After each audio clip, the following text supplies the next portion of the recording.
The first thing Aiko notices is the silence, not the hollow silence of defeat, broken by gunfire and screams, but a careful, almost respectful quiet. Boots touch the ground without urgency. Rifles hang low, not aimed. No one is shouting orders in a language sharpened like a blade. The air smells of soap. It confuses her.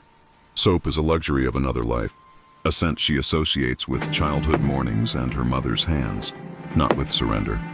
Her fingers curl unconsciously, nails biting into her own palm. As if pain might wake her from this mistake, she lifts her eyes.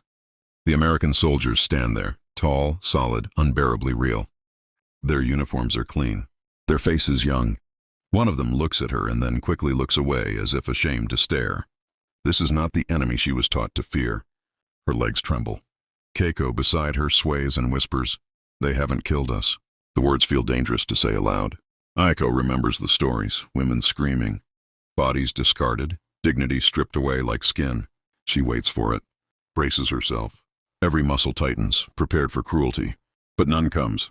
Instead, an American soldier removes his helmet. He wipes his brow. He speaks softly to another, the sound round and human. Aiko's breath catches. If this is captivity, why does it feel like the world has stopped holding its breath? And why does that frighten her more than violence ever did? The truck smells of metal and dust and something faintly sweet, chewing gum. Aiko realizes after a moment of confusion.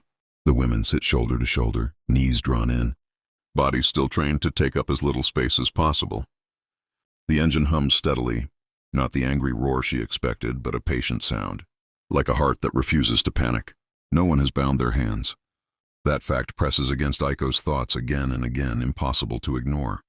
Her wrists rest freely in her lap, thin and bruised, yet untouched.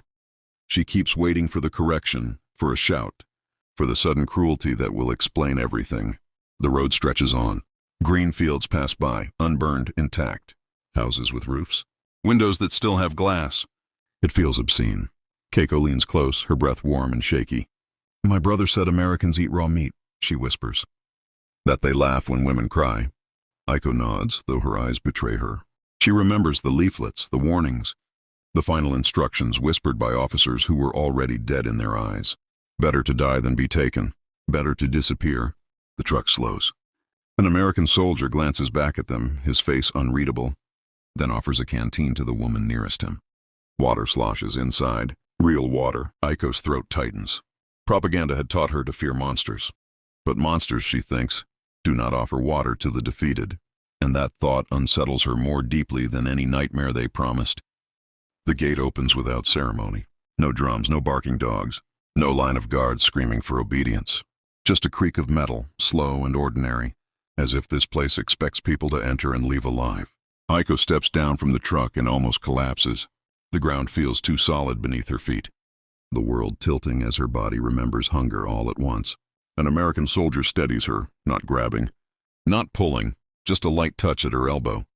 She flinches anyway, breath tearing from her chest. "I'm sorry," he says. The words mean nothing to her, yet the tone freezes her in place.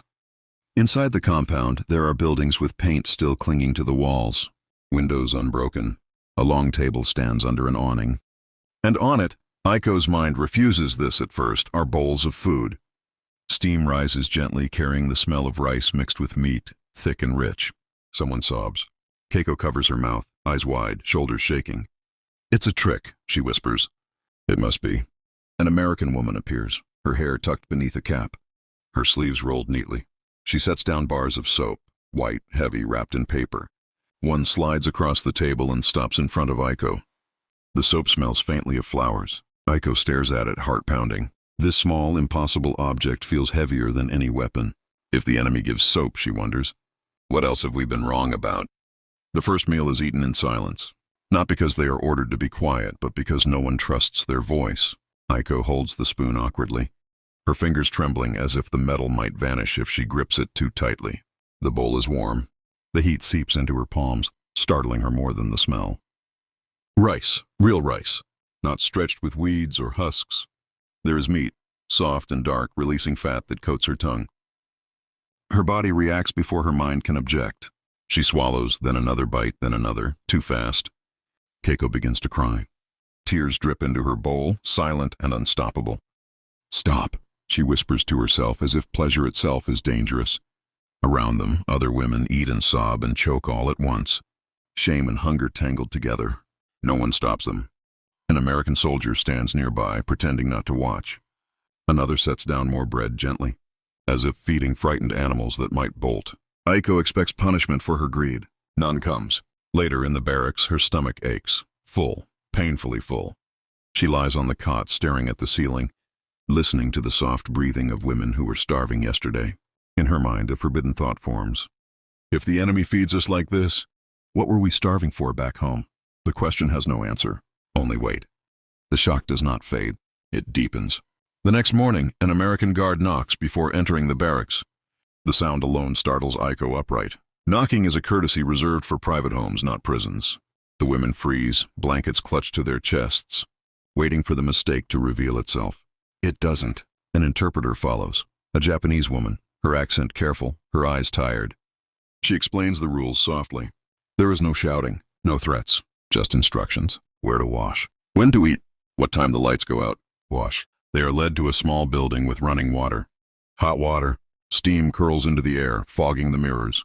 Towels are stacked neatly on a bench, thick and white. Aiko touches one, half expecting it to dissolve. It doesn't. When she washes her hair, clumps fall out in her hands. She bites her lip to keep from crying. An American nurse looks at her scalp and brings ointment, applying it gently, like a mother tending a child. No one mocks her nakedness. No one stares. Later, dressed in clean clothes, Aiko barely recognizes herself. Her reflection looks softer, less defeated. That night, Keiko whispers, "They treat us like people." The sentence lands heavily between them. Aiko turns her face to the wall. Being beaten would have been easier.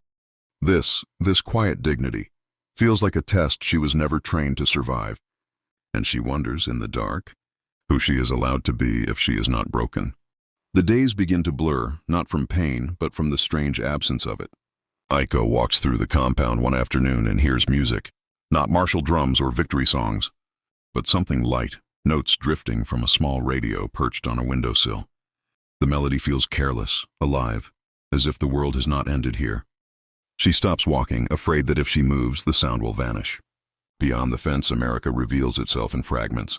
A delivery truck arrives with crates of food stacked high, careless in their abundance. Apples roll free and scatter across the ground. A soldier laughs as he gathers them, wiping one on his sleeve before biting into it. Juice runs down his chin. He does not notice the women watching, their eyes fixed on that single, extravagant act. At home, Aiko thinks fruit was counted, sliced thin, saved for the sick. Here it spills onto the dirt. She begins keeping a diary, using a stub of pencil given without comment. At night, under a dim bulb, she writes, "The enemy eats without fear of tomorrow. They sleep as if bombs are a rumor." Letters arrive weeks later. Thin paper, familiar handwriting.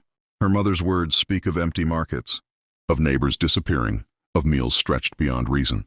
Aiko folds the letter carefully, pressing it to her chest until the ache becomes physical. Keiko cannot stop reading hers.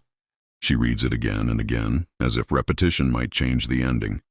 Guilt settles in Aiko's stomach, heavier than food. She eats better than her family. She sleeps under a roof while her city bleeds. An American guard holds the door open for her one evening. The small gesture shatters something inside her. She bows instinctively, then flushes with shame. That night she writes again.